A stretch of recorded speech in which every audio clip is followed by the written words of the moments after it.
ദൈവത്തിന് മഹത്വം. ഈ അടുത്ത കാലത്തായി ആഭരണത്തെ പറ്റിയുള്ള ചില വിവാദങ്ങൾ ശ്രവിക്കുവാൻ ഇടയായതിനാൽ ഈ വിഷയത്തെ പറ്റി ചില വേദഭാഗങ്ങൾ നിങ്ങളുമായി പങ്കിടുവാൻ ഞാൻ ആഗ്രഹിക്കുന്നു. യോഹന്നാൻ 17:14 യേശു പറയുന്നത്, ഞാൻ ലൗകികനല്ലാത്തതുപോലെ അവരും ലൗകികന്മാരല്ലാകിയാൽ ലോകം അവരെ പകച്ചു. ഈ പകയ്ക്കുക എന്നത് അന്നും ഇന്നും നടന്നുകൊണ്ടിരിക്കുന്ന ഒരു കാര്യമാണ്.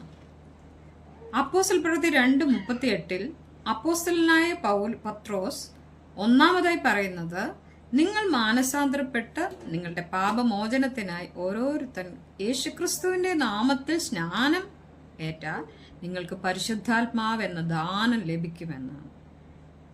രണ്ടാമതായി അപ്പോസ്തല പ്രവൃത്തി 2:40 വക്രതയുള്ള തലമുറയിൽ നിന്ന് രക്ഷിക്കപ്പെടുവീൻ എന്ന് പത്രോസ് അപ്പോസ്തലൻ പറയുന്നു.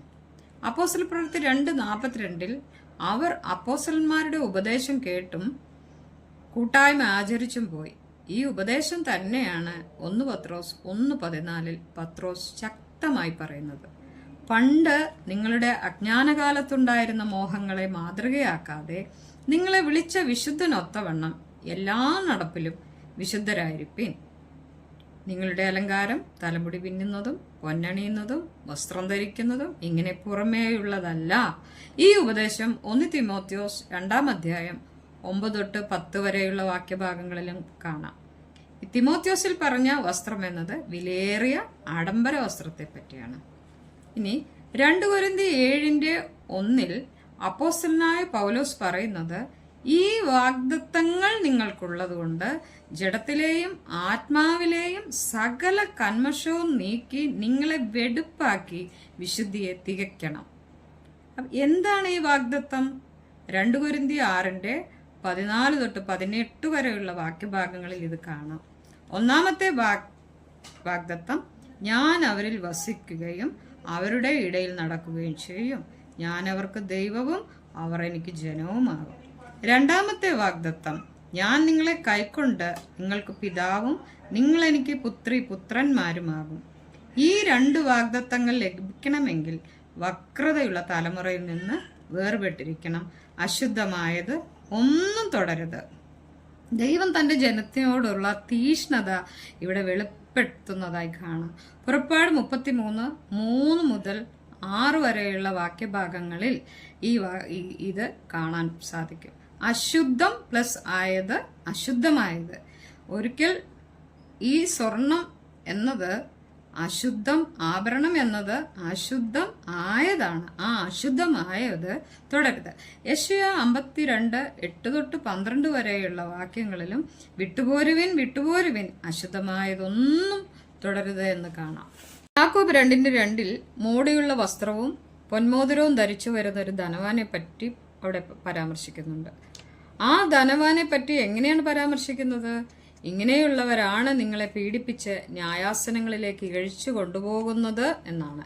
എന്നാൽ നിത്യരാജ്യത്തിന് അവകാശി ആരാണ് എന്ന് വ്യക്തമായി അവിടെ പറഞ്ഞിരിക്കുന്നു. ഇനി എബ്രായർ 9 വരെയുള്ള വാക്യഭാഗങ്ങളിൽ ലൗകികമായ ഒരു കൂടാരത്തെ പറ്റി അവിടെ പറഞ്ഞിരിക്കുന്നു. ഈ ലൗകികമായ കൂടാരത്തിൽ പൊന്നു പൊതിഞ്ഞ നിയമപ്പെട്ടകവും അതിനകത്ത് മന്ന ഇട്ടുവെച്ച പൊൻപാത്രവും അഹരോന്റെ തളിത്തവതി നിയമത്തിന്റെ കലപ്പൽ ഇതെല്ലാം അവിടെ ഉണ്ട്. അപ്പോൾ തന്നെ ആ ആരാധനക്കാരന് മനസാക്ഷിയിൽ പൂർണ്ണ സമാധാനം വരുത്തുവാൻ കഴിയാത്ത വഴിപാടും യാഗവും അവിടെ അർപ്പിച്ചു പോരുന്നു എന്ന് 9:9 വാക്യത്തിൽ. എന്നാൽ യേശുക്രിസ്തുവിന്റെ നിഷ്കളങ്കമായ രക്തം നിർജീവ പ്രവൃത്തികളെ പോക്കി എത്രയോ അധികമായി ശുദ്ധീകരിക്കും. ഒന്നാമത്തെ കൂടാരത്തിന്റെ അലങ്കാരം നിർജീവ പ്രവൃത്തിയായിരിക്കുന്ന പൊന്നു, വെള്ളി ഇങ്ങനെയുള്ള വസ്തുക്കളാണെങ്കിൽ രണ്ടാമത്തേതിൽ യേശുക്രിസ്തു എന്ന നിർദോഷ രക്തമാണ്. ഹല്ലേലൂയ. വെള്ള ഉടുപ്പിനെ പറ്റി സുവിശേഷങ്ങളിലും വെളിപ്പാടിലും ധാരാളമായി കാണാം. ഒന്ന് സങ്കീർത്തനം 104:2 നമ്മുടെ ദൈവം പ്രകാശം വസ്ത്രമായി ധരിച്ചിരിക്കുന്നു. ഇനി ലൂക്കോസ് 9:29 യേശു പ്രാർത്ഥിക്കുന്ന സമയത്ത് യേശുവിന്റെ വസ്ത്രം മിന്നുന്ന ശോഭയുള്ളതായി തീർന്നു.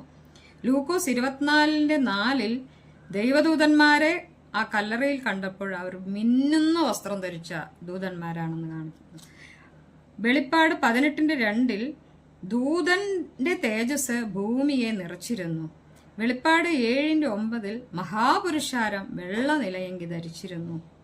അതുകൊണ്ടല്ലേ അന്നും ഇന്നും ദൈവഭക്തർ വെള്ളയുടുപ്പ് ധരിക്കുവാൻ ഇഷ്ടപ്പെടുന്നത്. ഈ വെള്ളയുടുപ്പ് ധരിക്കുന്നത് ദൈവഭക്തർ മാത്രമല്ല, നമ്മുടെ രാഷ്ട്രീയ പ്രവർത്തകർ, നമ്മുടെ ഡോക്ടർമാർ, നഴ്സുമാർ, എന്തിനു പറയുന്നു, ഏറെ പറയുന്നു നമ്മുടെ അമൃതാനന്ദമയി പോലും വെള്ള വസ്ത്രം. ആ വെള്ള വസ്ത്രത്തിനൊരു മഹിമയുണ്ട്. അത് വളരെ പരിപാവനമായ ഒരു വസ്ത്രമാണ്. കാരണം നമ്മുടെ ദൈവം പ്രകാശം വസ്ത്രം പോലെ ധരിച്ചിരിക്കുന്നത്.